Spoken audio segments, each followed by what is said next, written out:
This is the Millionaires Roundtable. I'm your host, Lynn Richardson. We are creating millionaires one family at a time, one day at a time, $1 at a time, one dime at a time. And that means you.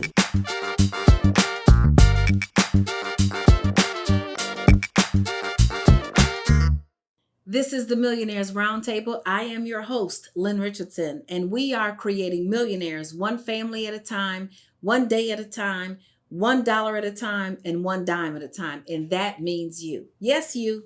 You can have $1 million net worth. You can eliminate your debt. Yes, even those student loan bills. You can overcome bankruptcy. You can overcome a recession, a pandemic, and anything else that's out there if you follow the steps. We've already talked about step 1, live below your means. Step 2, eliminate your debt. Step 3, start a home-based business. And as I've shared previously, you can integrate all of these steps either one at a time, or you can do a few at a time. Now let's talk about stair step number 4. Stair step number 4 is to start planning for retirement. Start planning for retirement. Do it now. If you're 18, do it now. If you're 28, do it now. If you're 38, start now. If you're 48, start now.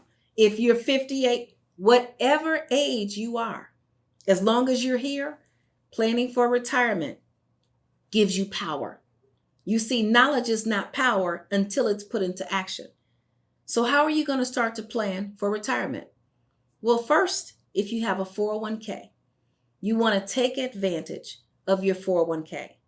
You especially want to take care of any matching dollars that are provided by your employer. So if you put in $5,000 and your employer is going to match the first 10%, that means you just earn $500. If your employer is matching 100%, it's possible, I've seen them out there, up to the legal limit. If you put in $5,000, your employer puts in $5,000. So any matching dollars, understand that that's free money that's building your retirement. If you don't have a 401k from an employer and you're self-employed because you've started your home-based business, you can consider a solo 401k plan where you essentially, as your own sole employee, you have no other employees, you have an opportunity to start a solo 401k. And it operates similar to an employer-provided 401k in that the funds are invested in something like a mutual fund. A mutual fund is basically a mix of different equities, which are stocks, bonds, and other securities. This gives you diversification. This gives you the opportunity to invest in the stock market without risking all of your money in one particular area. If you are self-employed and you have other employees, let's say you've hired your spouse, you've hired your children, you've hired your niece, your nephew, you've hired your parents. Who'd hire their parents? I'll tell you, anybody who's taking care of a parent. One of my clients, she's been taking care of her mother for the past 20 years. Her mother isn't sick. She's just wealthy enough to take care of her mother. Well, guess what? Now that she's hired her mother to work in her home-based business, the money that she used to give her mother is now a tax write-off. And the mother loves helping the business. The mother loves helping with administrative tasks, travel arrangements, and things like that. So yes, in this case, hiring the parent actually worked as well. What about all those people who are taking care of their parents and helping them with their diabetes medication, their doctor's visits? My grandmother, who raised me, passed when she was 98 years old. My mother took care of her for almost 20 years, taking her back and forth to her doctor appointments and things like that. So if you have other employees, then you can start a self-employed retirement plan. It's called a SIP, okay? So you're going to take this money, put it towards your retirement, and you're going to be consistent. The number one thing you have to do in planning for retirement is start and stay. Don't stop. If it's $10 a month, if it's $50 a month, if it's $500 a month, you are now building something that's going to be waiting for you when you reach retirement age. You've heard me say it so many times. While you're working, you get a paycheck. When it's time to stop working, you need a paycheck. The whole idea that Social Security will be enough money to take care of anybody is funny. You can just laugh at it. Okay? It's the biggest joke ever. You will not be able to live solely off of Social Security. Unfortunately, there are many people who think they are going to have a pension who may not. Teacher pensions all over the country are facing failure and bankruptcy. So you want to make sure you put funds into your employer-provided 401k. If you do not have an employer-provided 401k, you want to start your own. And you have two options when you start your own retirement plan. You can start with an individual retirement account, an IRA. Any money that you put into an IRA up to the annual limits is tax deductible. So if you put $10,000 into your SEP, it reduces your taxable income by $10,000 and you're going to pay less taxes. So that's how that works in IRA. The second option that you have to start planning for retirement is a Roth IRA.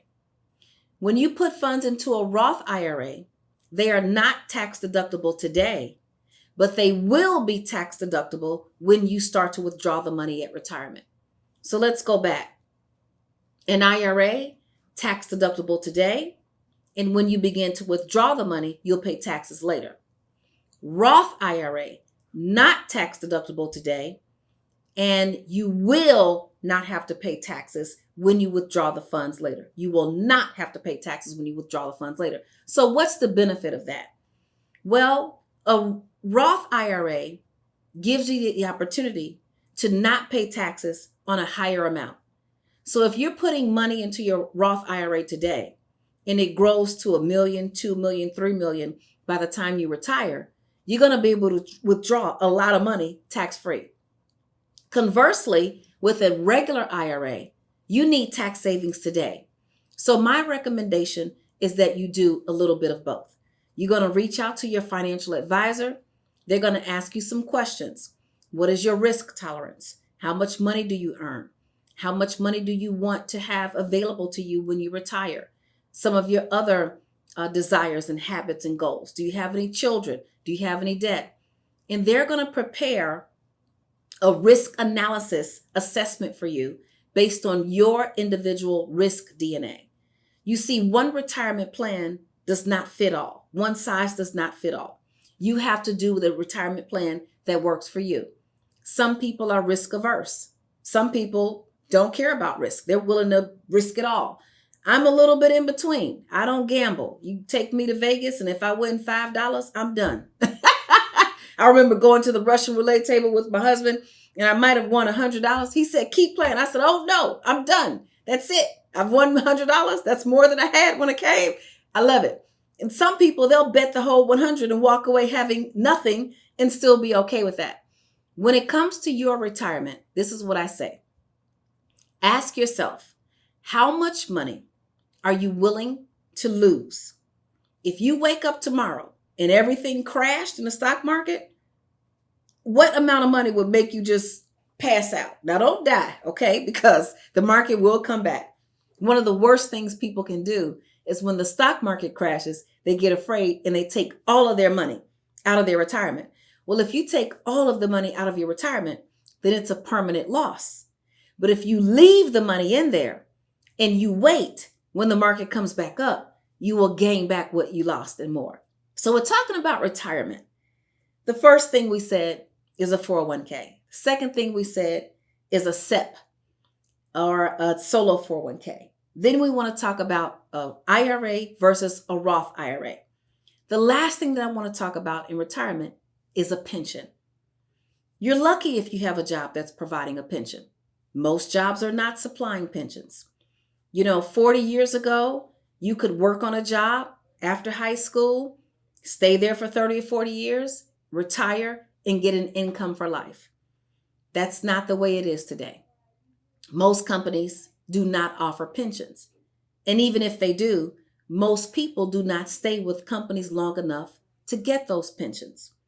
So while you are planning for retirement, you also need to create your own pension. And you do that by purchasing an annuity. An annuity is an income for life. So what's the difference between a 401k, and I'm going to put the 401k, the IRA, the Roth IRA, and your mutual fund, and your solo 401k, I'm going to put all of those into one category. If the market goes crazy, you lose your value. But with an annuity, you have a guaranteed minimum income for life. So you want a mix of a little bit of both. Now you might be thinking, where's your child's college education, all of this? Your child's college education does not fit into this equation. And let me tell you why. In my household, school is free. If you get A's, you go to school for free. If you get C's, you go into the free school. Either way, it's going to be free for me. Okay? And this is what I told my children. I value education. I did my undergrad at Northwestern and Loyola. My oldest daughter graduated from Northwestern. My two youngest are at Howard University. And my thing is this: if you will not work for A's, I will not pay for C's. And with the rising student loan debt and families who are struggling to keep their children in school, my belief is if you do not get a scholarship for college, then you go to the free school. You work hard, you work at the local retail joint, you make a little bit of money, you pay your own tuition, you get straight A's, and then you transfer to the school that you want to go to out of state or your dream school and get a scholarship. Okay? And the reason is this: there is no scholarship for retirement. And unless you've got a foolproof way to 100% guarantee that you will be able to live in the inflated economy and be able to live a financially free life in your retirement, my suggestion is that you put your efforts towards your retirement fund.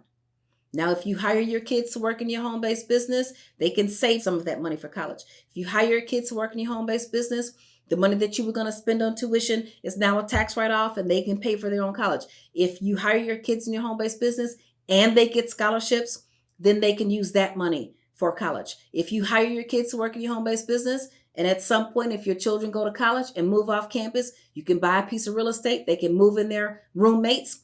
And now you own the property. You collect that rent. You will eliminate your housing expense. You will potentially eliminate your education expense. The whole idea is do not let college be an expense. Focus on your retirement. This is the Millionaires Roundtable. I'm Lynn Richardson, and we'll be right back. Meet Lynn Richardson, celebrity financial expert. You might have seen Lynn on The Steve Harvey Show or Good Morning America giving financial advice. For more than 2 decades of having leading roles in the banking and real estate sales industries, Lynn has helped so many clients face their money issues head on and help them achieve their personal, professional, and financial goals. I spend my life helping people understand this. More money doesn't solve a money problem. If it did, millionaires wouldn't go bankrupt. Lynn is committed to using her financial expertise to benefit others. Over the last 20 years, she's created a curriculum of books and online classes that can help you at any level. She's helped thousands of clients get out of credit card debt. Lynn has also helped clients create home-based businesses and create multiple streams of income. Creating your financial dreams takes finding your purpose, then the money and the income streams will follow. For more information about Lynn Richardson and the curriculum that she has created, please visit lynnrichardson.com, where financial dreams meet focus to generate wealth.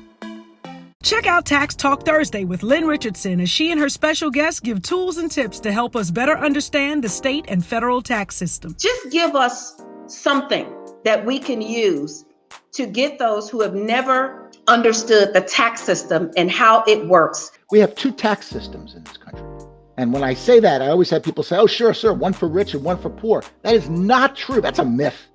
There's one to make you rich and there's one to take your wealth. basically. Learn how to get greater tax returns, or learn how your business write-offs can lower your taxes. It's more about how much money you keep than it is about how much money you earn, right? Yeah. Would you rather earn $2 million and end up with $1 million, or would you rather earn $1.25 million and keep it all? We are creating millionaires one family at a time, one day at a time, $1 at a time, and one dime at a time. And that means you. Tune in to Tax Talk Thursday on LynnRichardson.tv. Share and subscribe. This is the Millionaires Roundtable. I am your host, Lynn Richardson, and we are creating millionaires one family at a time, one day at a time, $1 at a time, and one dime at a time. And that means you. You know, my older cousin, whom I have kind of modeled my life after, she went to college, I went to college. She started in financial aid, I started in financial aid. She got married, I got married a few years later and wore her dress. I remember her saying in her younger years, and so she's 10 years older than me. So when I was 8, she was 18. So she was like the cool big cousin. But when I was 22, she was 30. And so we were friends, and our husbands were friends, and we'd go out and we took trips together and all kind of things. But I remember her saying in her early 20s that she would be a millionaire by the time she retired. Now, she's one of those people who got a job after college and has worked there for over 30 years. And guess what? She says it publicly so I can share it. You know, she's a millionaire. She's not retired yet, but she will be soon. And she did one thing. She was consistent. You see, I bounced around. I'm an entrepreneur. I have some level of probably ADHD or something to that effect. You know, my attention span is short. I get bored with things quickly. When I began to live in my purpose, that's when I found traction. That's when I found joy. That's when I found peace. So I landed in the financial services industry, and I've been here ever since. I've done many other things, run entertainment companies for celebrities, and it all came back full circle with me educating and teaching people about money. And the one thing that we want to do is be consistent, just like my cousin. And so if you're consistent, you can achieve your retirement goals. Stair step number 4 is to focus on building your retirement fund. Now, this is after you have started to live below your means. You've paid off your debt. Why do you want to pay off your debt first? Because if you start building your retirement fund, but you still are paying debt, 20, 30% interest, then you're actually working backwards. So you want to get rid of the debt that's sucking you dry, and you want to start to let that money work for you. You have a home-based business, and now you're focusing on your retirement fund. I did not mention the college education fund, but I will insert this. If you are on track for retirement, and if you have 2 years of living expenses saved collectively in your emergency fund and your retirement fund. So go take a look at your emergency fund. Where's your emergency fund? That's the 10% that you were saving. Remember, every dollar you get, the first 10% you tithe, the next 10% you save, that 10%, it may be in a bank account. At some point, you want to take a substantial amount of that money and start to move it over into instruments that will earn higher rates of return for you. If you can look at all of your savings in retirement, and you can honestly say that you've got at least 2 years of living expenses saved in the event that there is a severe interruption in your income, well then, if you want to pay for your kids' education and not get your money back, well, so be it. But what I don't want you to do is to get so emotionally attached to paying for an education that can otherwise be paid for through your child's hard work and through other strategies. So I know there's tons of questions out there. Lots of people feel really emotional about my school is free mandate. But guess what? I want to see you healthy in retirement.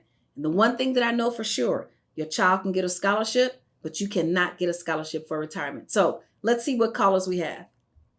Dr. Lynn, this is Janice. What is the starting point to learn how to manage and grow your money? Very good question.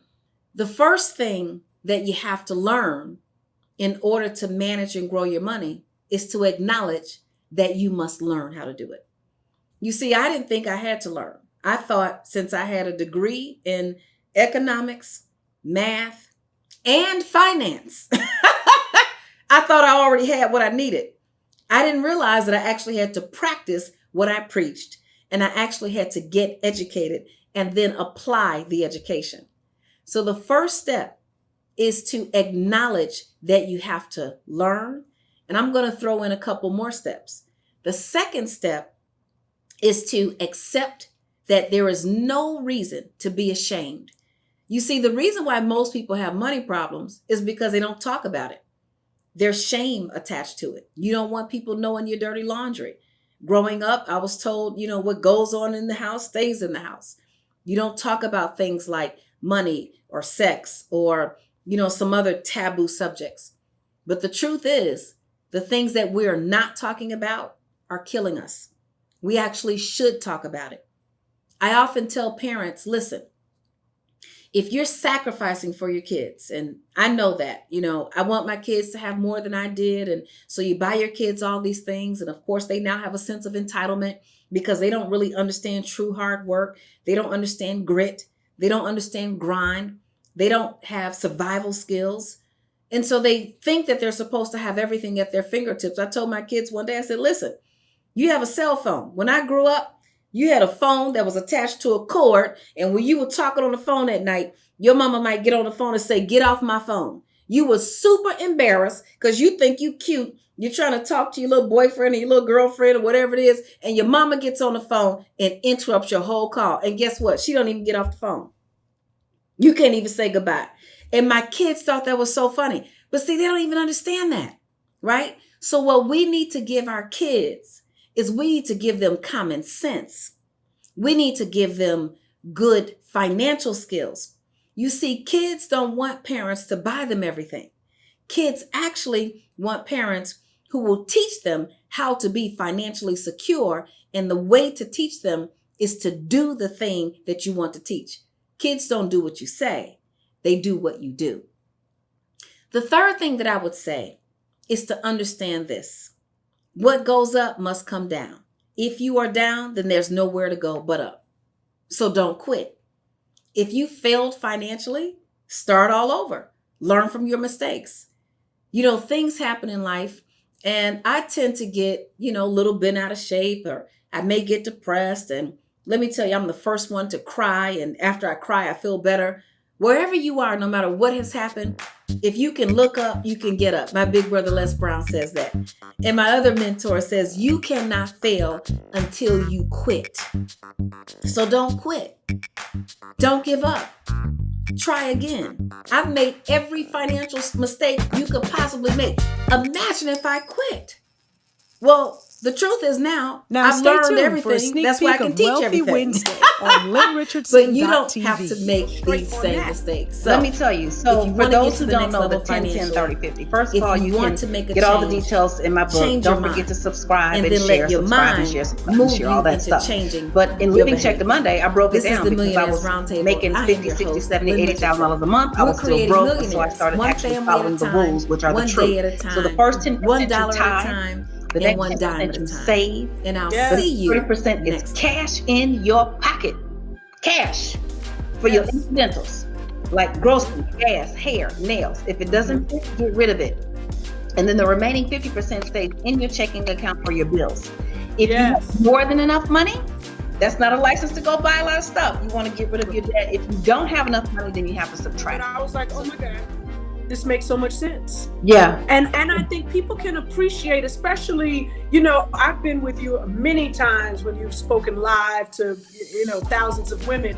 And when they hear that breakdown of 10, 10, 30, 50, and you go into each and why it's important, it feels like they just ready to get loose. It's like, oh my goodness, this is what I've been doing. People are free. So if you don't put your appointments in your calendar, you'll be one place like, oh, I forgot about that. So we just call it a schedule. We keep it clean. We keep it easy. So I want everybody on this Wealthy Wednesday, Light said it, people hear it and they're like, oh my God, that's freedom.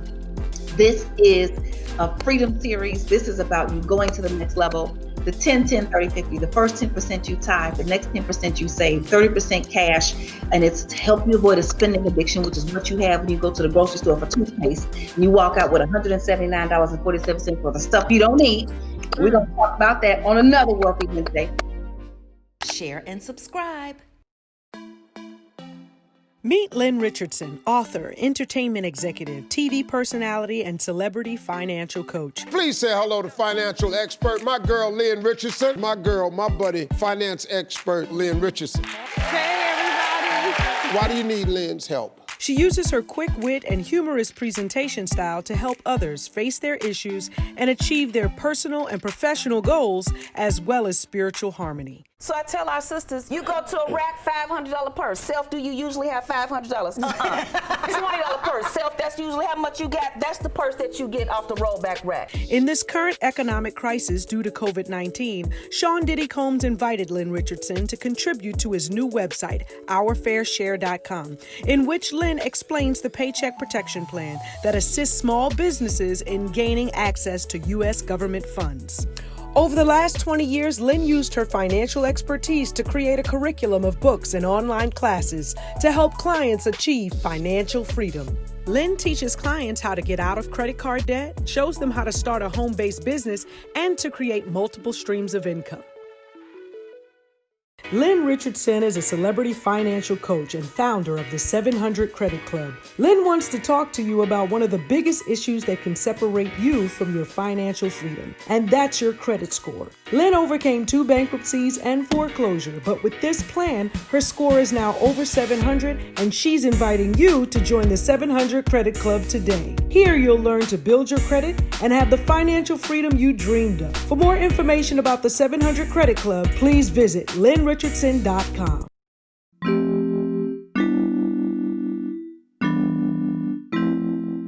Hi, I'm Lynn Richardson, and I'm excited about teaching you how to build multiple streams of income. But more importantly, I'm excited about teaching you why.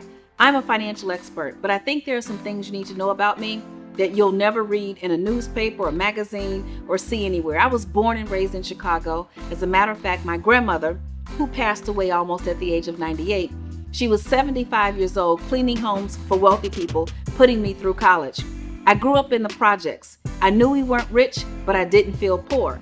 When I needed money for something, I'd say, Grandma, I need money for a field trip. She'd tell me to go look in the room, on top of the shelf, inside the box, inside my pocketbook, inside the zipper, wrapped up in a piece of paper towel, is $20. She'd hide the money like 20,000 times. So when I went off to college, I didn't know a lot about money. What I knew is I needed access to it. So I made the mistake that many people make.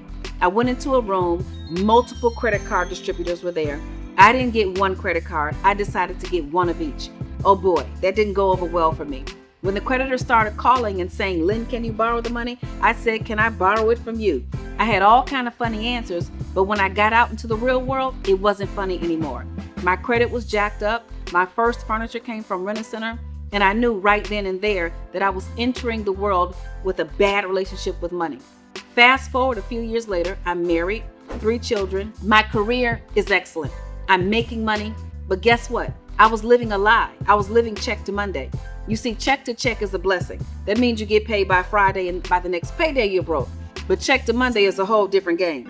You get paid on Friday, you kick it on the weekend, you pay on your past due bills, and by Monday you're broke. And I was living that lifestyle, making $20, $30, $50, $60, $80,000 a month. Not a year, a month. So I learned this. More money doesn't solve a money problem. If it did, millionaires wouldn't go bankrupt. If more money could solve a money problem, you'd never have a bankrupt millionaire. You'd never have a bankrupt billionaire. So what do you have to do to build wealth? You have to spend less money. We're going to talk about that in another class. But you also have to get more money. And most importantly, you have to learn how to get your money back. Why? Because the more money you make, the more the IRS will take. So you want to learn the rules of the game and play the game by the rules. And that's exactly what we're going to do, building multiple streams of income.